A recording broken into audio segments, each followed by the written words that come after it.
काय म्हणजे भेट घेतली म्हणून काय झालं? काल तुमच्या आपल्या पक्षाचे आहे नाही, असू दे ना. आज आम्ही पण अनेक आमदार माझी पण भेट घेतात. तुम्ही काय करता पत्रकार मित्रांनो, तुम्हाला बातम्या नसतात, त्याच्यावर ह्यानी भेट घेतली त्याने भेट घेतली, त्याच्याबद्दल तुम्ही बेनकेंना विचारा ना की आपण का भेट घेतली.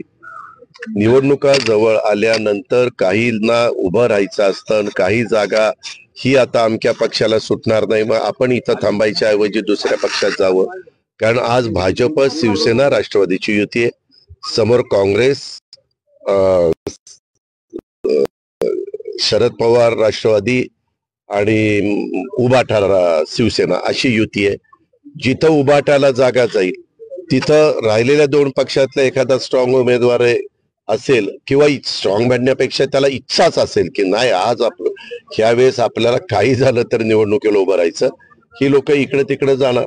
काही इकडची तिकडे जातील, काही तिकडची इकडे जातील. ही सुरुवात आहे.